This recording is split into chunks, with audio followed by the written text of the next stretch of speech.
sa lahat ng nakasubaybay sa channel na to, BJA Solo Surveyor. Ako po si Engineer Brian Jose Anos, isang geodetic engineer.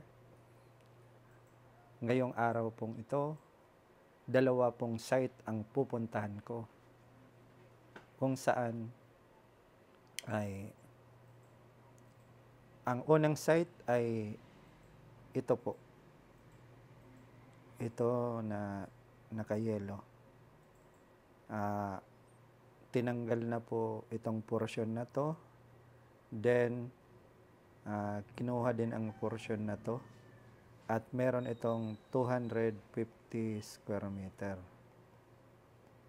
Aalamin po natin kung meron bang naka-imbak na mga filling material dito sa loob na ginagawa ng DPWH. Kasi yon ang ayaw ng may-ari nito na mapasok ng filling material. According to them, tinambak daw ito. So yon ang pupuntahan natin. Sa pangalawa namang site, ito naman, titingnan natin kung hanggang saan na yung filling ng area na to.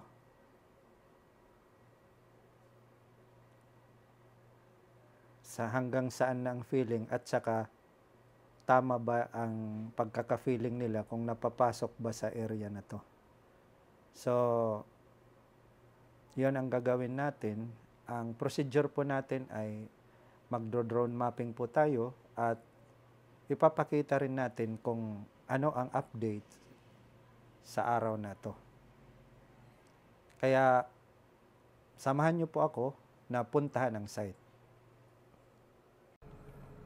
Papunta na po ako sa unang site ko. Andito na po ako sa sasakyan. Paalis na po ako. While wala po kasi akong kausap ngayon, while nagbiyahe po ako papunta sa first site ko, ay pwede ko pong i-discuss sa inyo ang mga tips o kaya mga ibang mga katanungan na common about sa survey.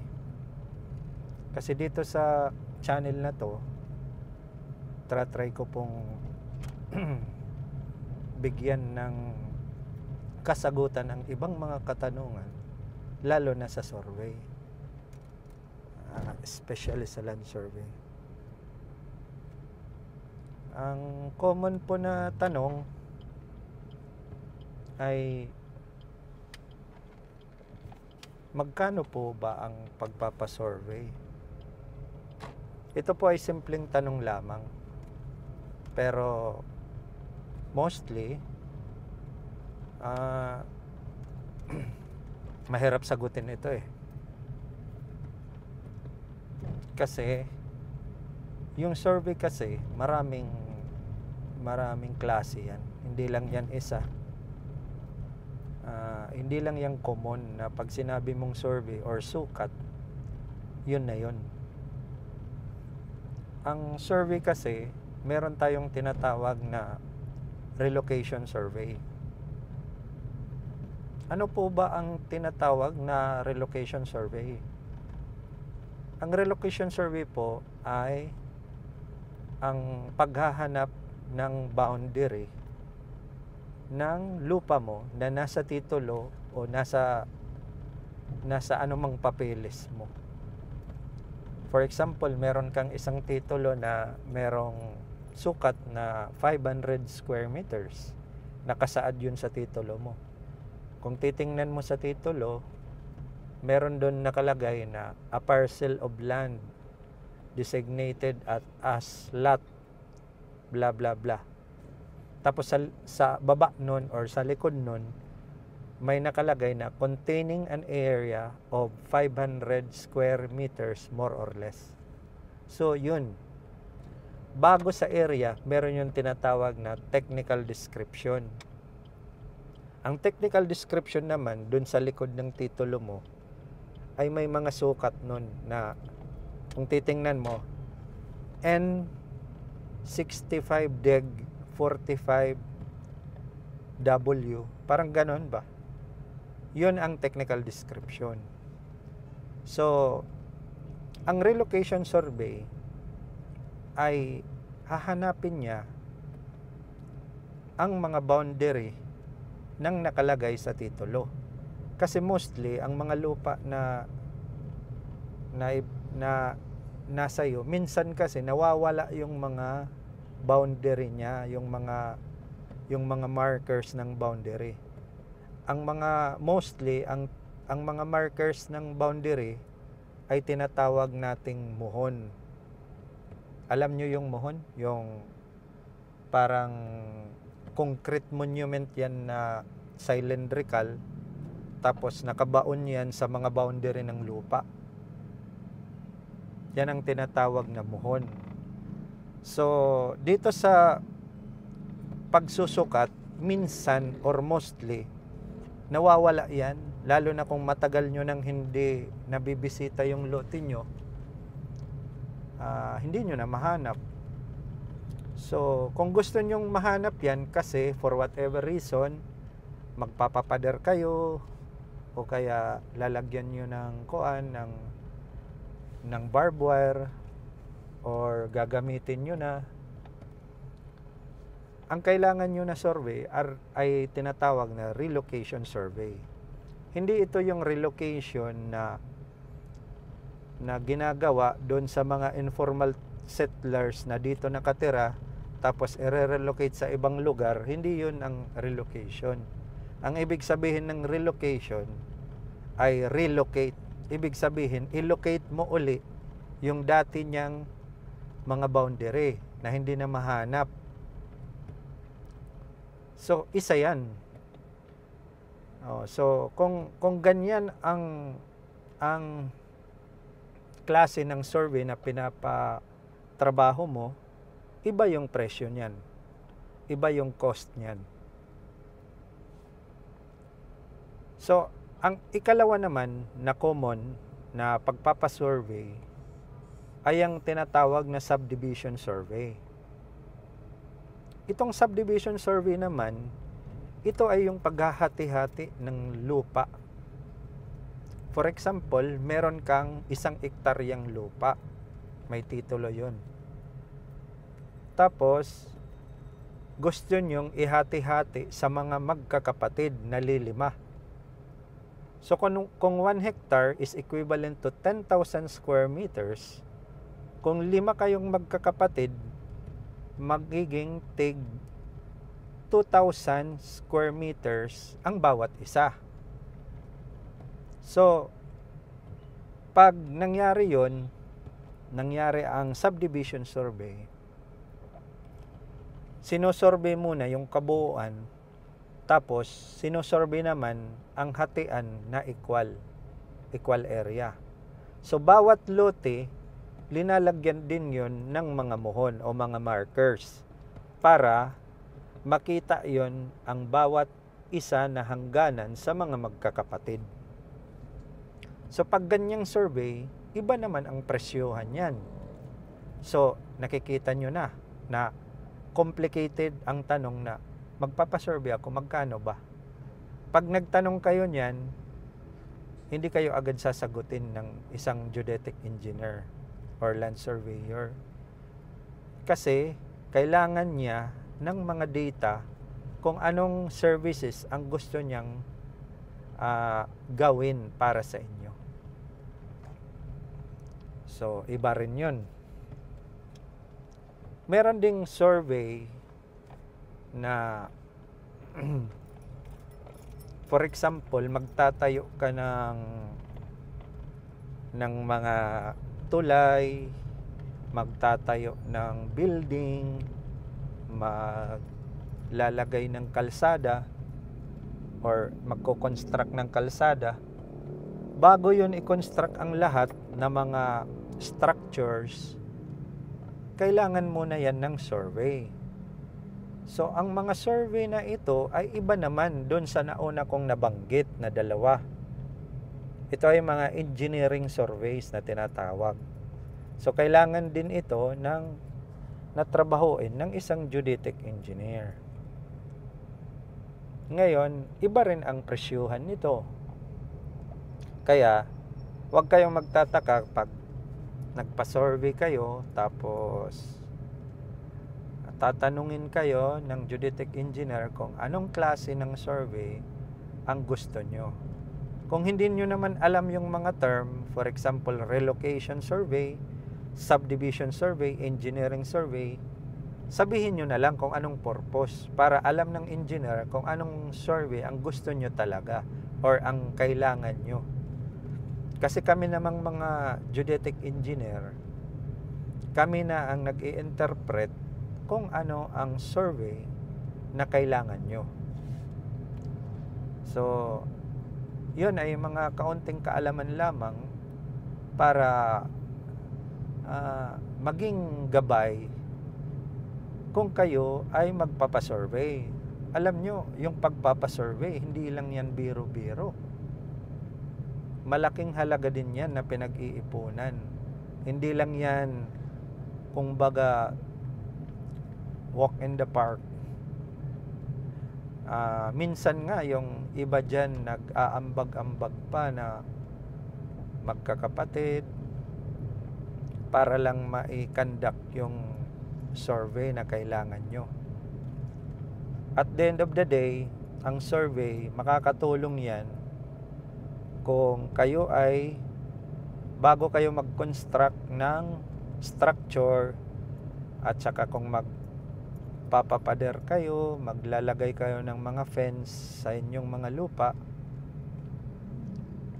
yun ang makakatulong. At higit sa lahat, doon naman sa pagpapatitulo, wala kasing lote na napapatituluhan na walang survey. Isang basic requirement ng pagpapatitulo ay ang land survey o sukat. Itong mga survey na ito, meron itong result na binibigay ng geodetic engineer. Minsan, ito ay tinatawag na sketch plan. Minsan naman, ito ay tinatawag na subdivision plan. So, ano ang pagkakaiba ng dalawa? Ang sketch plan po ay plano po ito na resulta ng relocation survey. Ibig sabihin, gumagawa ang geodetic engineer ng plano sa resulta ng nagawa niyang relocation survey. So, kung anong itsura ng lote, ilan ang area niya, ilan ang number of corners, pinipirmahan niya yon. Tapos, nakalagay yon sa isang white paper. Minsan long band paper, minsan naman mas malaki. Pero usually nasa white paper 'yan or sa tracing paper, yung papel na transparent. Yung ginagamit ng mga engineer, yung tracing paper. Tapos nakalagay naman doon sa title niya na sketch plan of land. Dito naman sa subdivision plan, usually, ang subdivision plan ay blueprint. Alam nyo yung blueprint, yung papel na parang blue na may mga drawing siya. Tapos, dumadaan ito sa DENR or sa office ng land management sector ng DENR, or nung una ang tawag nito ay Bureau of Lands. So ngayon tawag niya ay Land Management Sector. Ibig sabihin, pag nag-subdivide ka ng lote, tapos isinubmit mo sa DENR, tapos mayroon silang tinatawag na IVAS process or Inspection, Verification and Approval of Survey Return, IVAS, lumalabas nito, meron ka ng subdivision plan na may blueprint copy, may sepia copy. Yung sepia naman, yun ang plano na parang black or dark brown ang kulay, at saka yung technical description na nasa bond paper size. Itong tatlo, basically, ito yung ginagamit mo pag nagpapatitulo ka na at sinasubmit ito sa Register of Deeds o sa Land Registration Authority, na under siya sa Land Registration Authority. So yun ang mostly yung dalawang output ng survey.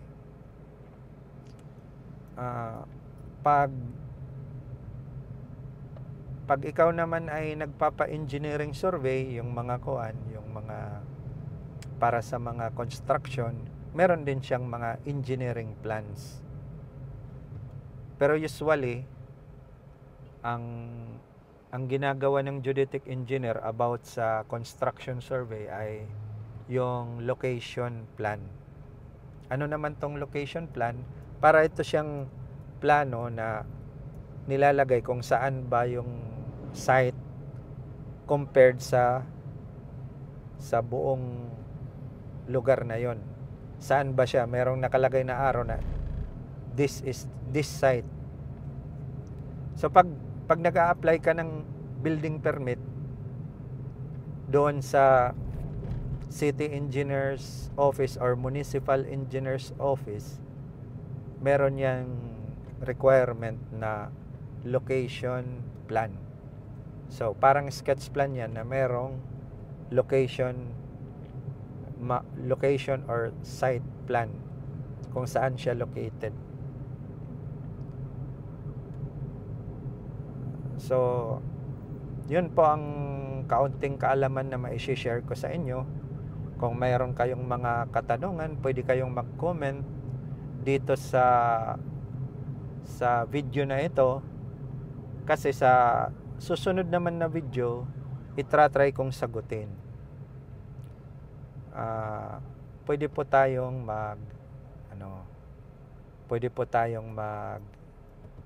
magbigay ng mga advices, magbigay ng mga technical opinion regarding land survey. Kasi ang channel na to, ang aim nito ay mabigyan po kayo ng information tungkol sa land surveying.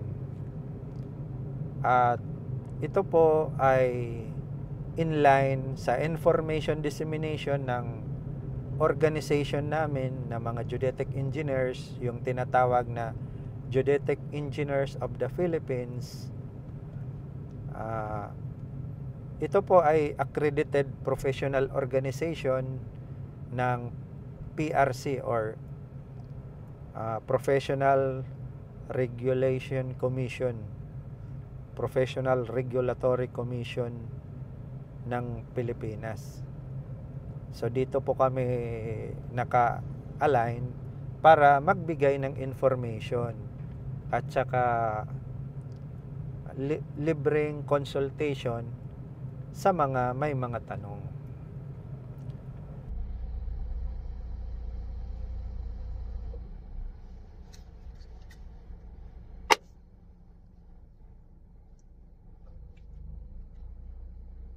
Nandito na po ako sa unang site ko at umpisan ko na pong i-set up yung drone na gagamitin ko para ito po yun para mag-mapping. DJI Mavic 2 Pro. So ito po yung battery, DJI Mavic 2 Pro. Then papasok ko po yung battery. Then ganito po ang so ito na po siya. Ganito then, po ang tanggalin ko po itong, so ito na po siya. Then plastic na cover sa camera. Tanggalin ko po itong, after that ito po yung controller niya. After Tapos, that, ito po yung controller niya. papasok po natin ang cable. Tapos, papasok po natin ang cable. Yan. Papasok natin dito yung Yan. yung cellphone. Papasok natin pero dito ginagamit yung ko pa pang video. yung Maya-maya pasok ko cellphone, dito. So ready na tayo. pero ginagamit ko pa pang video. Okay. Maya-maya pasok ko dito. So ready na tayo. Okay. Meron din naman kasing dun sa Southeast Asian Games, meron din para sa mga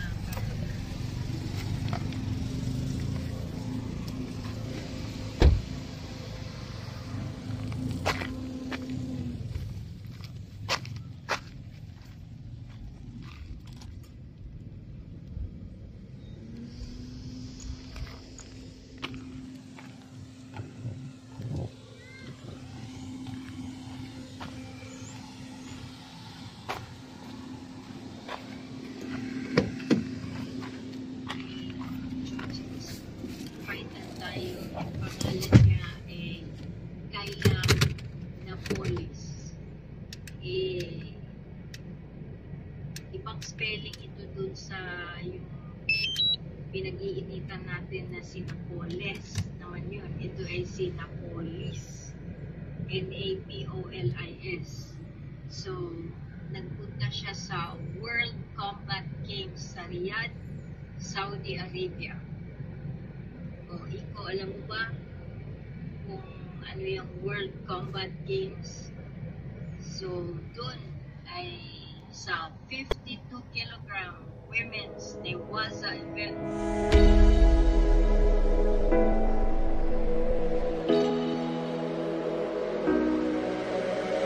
Baby, I love when you fly with me, 'cause you're the only one that sets me free. Baby, I just wanna let you know that you're the only one I see. So why are we waiting? My heart is inflating. I wanna feel your jealousy.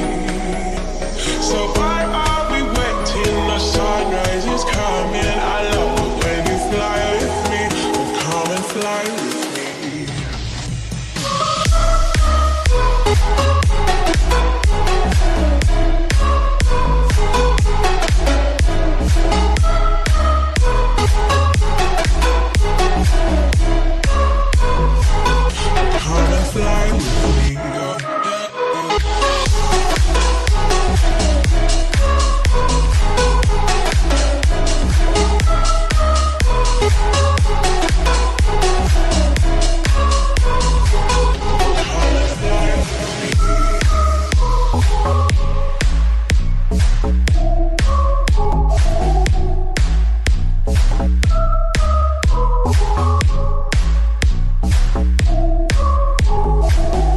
Come and fly with me.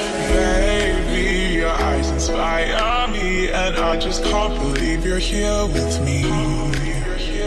And baby, I think that you should know that to my heart you have the key. So why are we waiting? This love we're creating, I wanna hear your melody. So why are we waiting? This love is escalating. Just take a breath and set me free. Oh, come and fly with me. Oh, come and fly with me.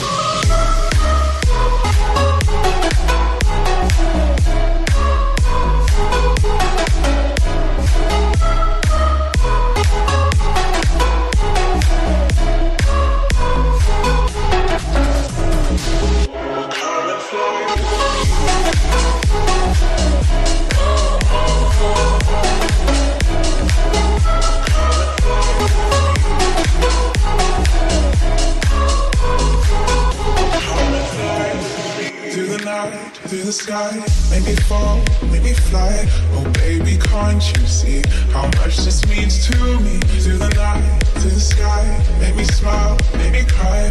Let's leave this gravity, just come and fly with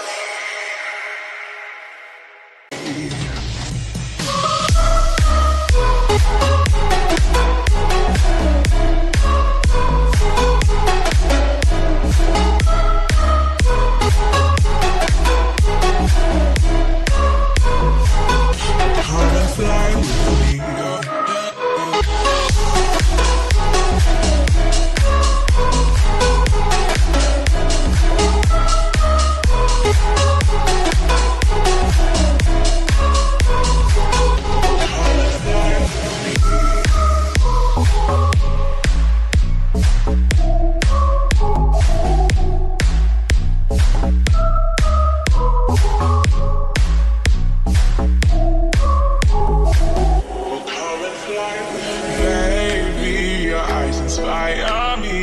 I just can't believe you're here with me.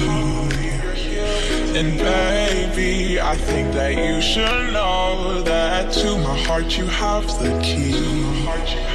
So why are we waiting? This love we're creating, I wanna hear your melody. So why are we waiting? This love is escalating. Just take a breath and set me free. Oh, come and fly with me. Come and fly with me.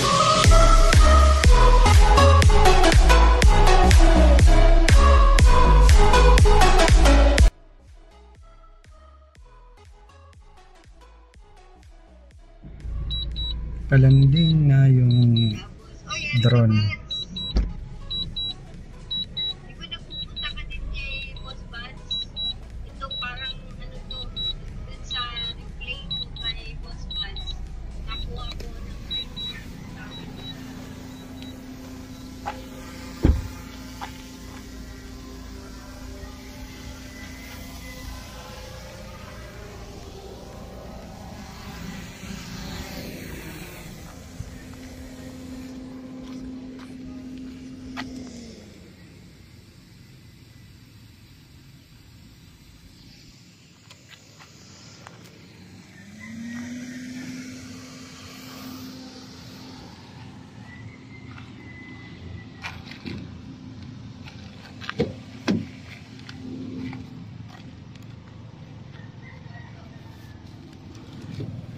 Good luck, Apple Buds. And ito tayo sa pag-challenge. Kayang-kaya ni Pax ang sakit sa tiyan, pero wag lang ang sakit sa puso. Dahil mahal na mahal pa niya si, itago na lang natin sa pangalan na, hindi ko na lang sasabihin kasi maiintriga na naman. Di ba, Pax?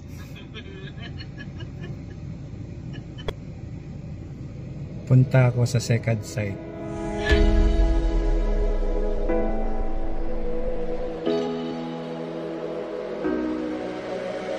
Baby, I love when you fly with me, 'cause you're the only one that sets me free.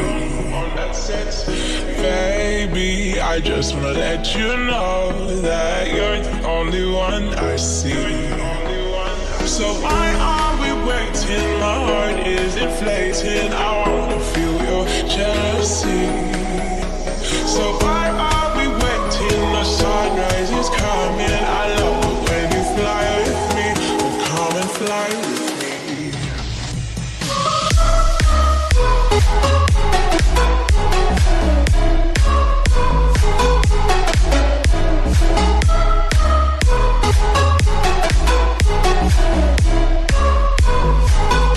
Come and fly with me.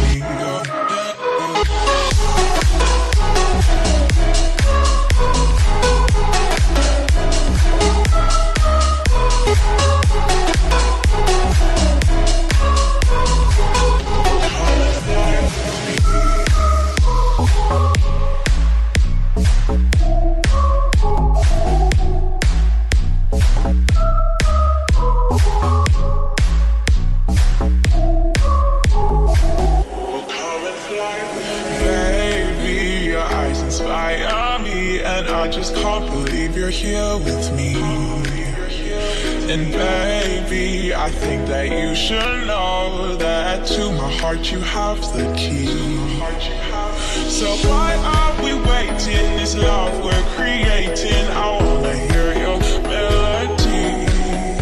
So why are we waiting? This love is escalating. Just take a breath and set me free. Oh, come and fly with me. Come and fly with me.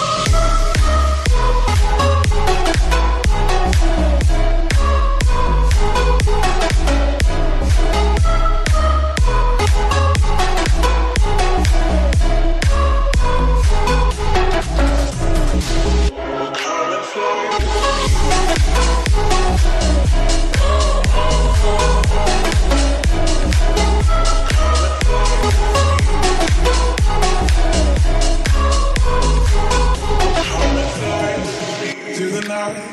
sky, make me fall, make me fly. Oh baby, can't you see how much this means to me? To the night, to the sky, make me smile, make me cry. Let's leave this gravity, just come and fly with me.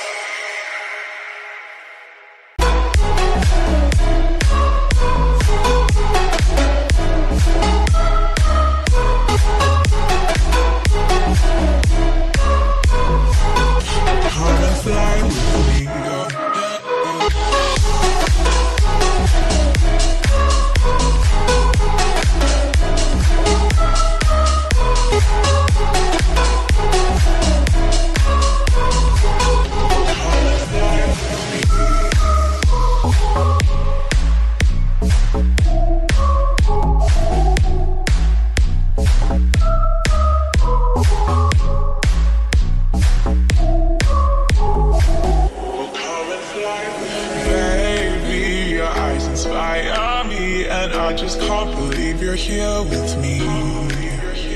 And baby, I think that you should know that to my heart you have the key. So why are we waiting? This love we're creating, I wanna hear your melody. So why are we waiting? This love's escalating. Just take a breath and set me free. Oh, come and fly with me.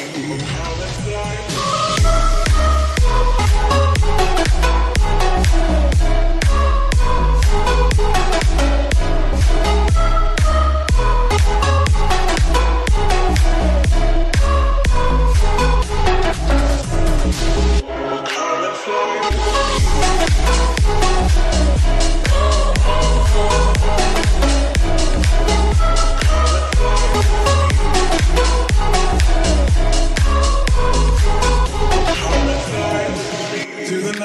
To the sky, make me fall, make me fly.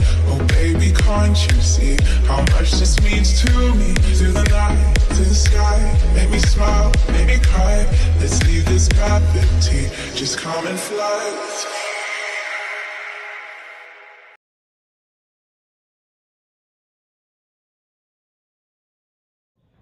At yun po, tapos na po akong magpalipad at nag-pack up na po ako. Tingnan po muli natin yung site. Ito po yun. Sa susunod muli dito sa BGA Solo Surveyor Channel.